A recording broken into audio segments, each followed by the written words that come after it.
Okay mga kabuting-ting, meron na naman pumasok na microwave. Gawin natin.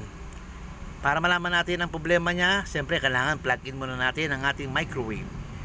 Pag ganito po ang inyong plug at wala kayong adapter, ganito lang po ang gawin nyo. Tanggalin nyo lang po yan.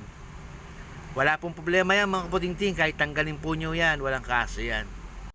Ngayon, plug-in na natin. Kung napansin nyo, no, paandap-andap ang ilaw, no? Paandap-andap. Ngayon, pipindutin natin. Wala. Wala. Kahit anong pindot nyo, wala, hindi siya nagbabago. Ibig sabihin, sira na po ang ating digital timer. Sinabi ko na po sa may-ari po ng microwave na kailangan na po natin siguro itong i-convert ng manual. Sabi ko sa kanya, pwede naman itong i-manual.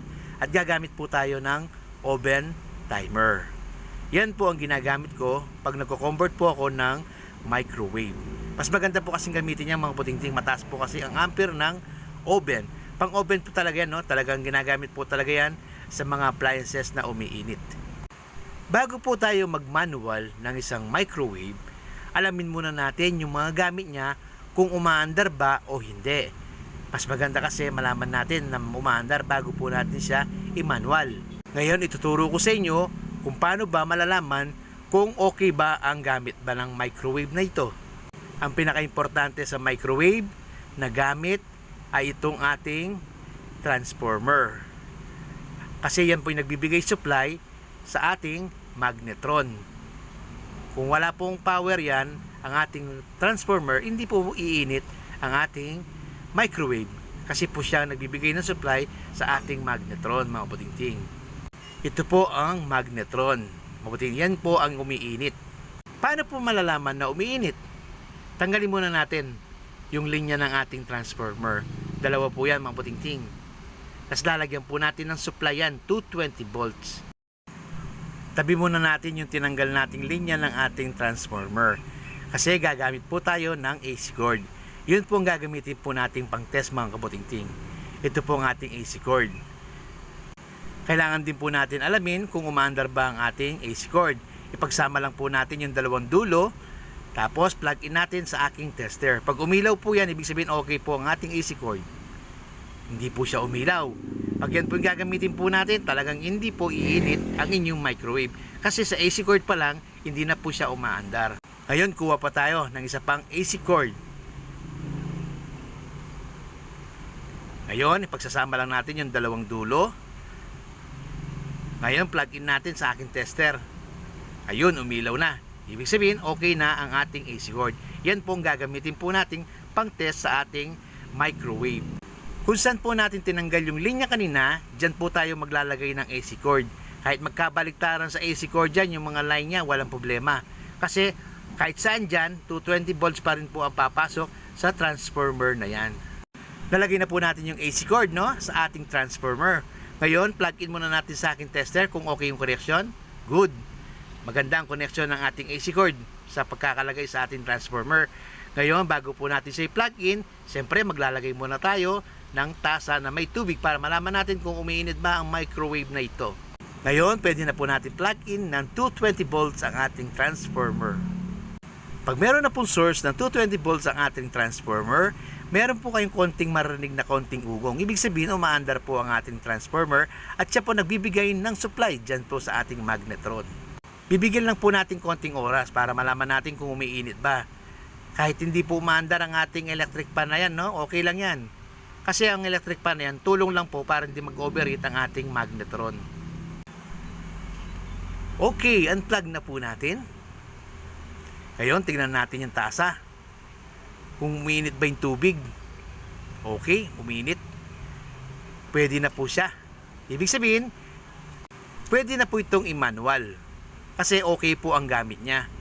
Mga kabuting-ting, meron na po tayong tutorial niyan kung paano po mag-manual ng microwave sa aking page. Di bali ang video ito mga kabuting-ting.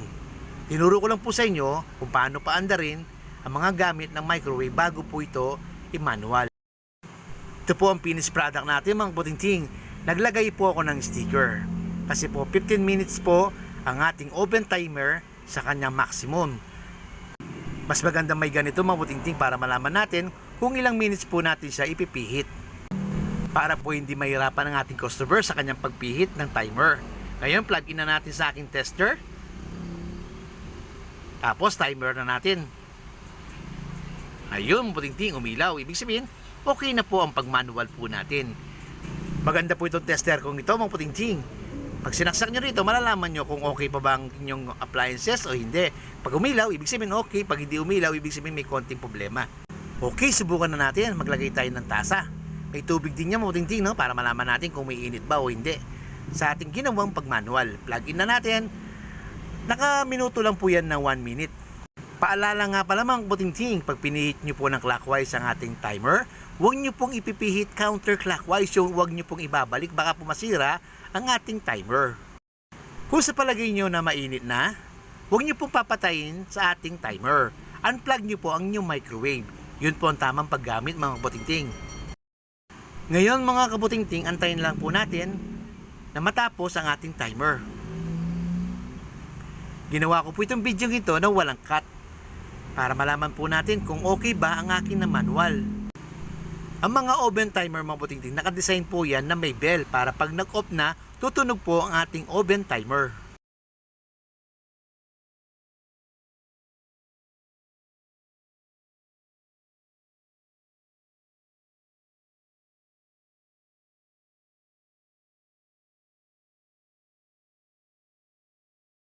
Ayan mga putingting, malapit na matapos ang ating oven timer.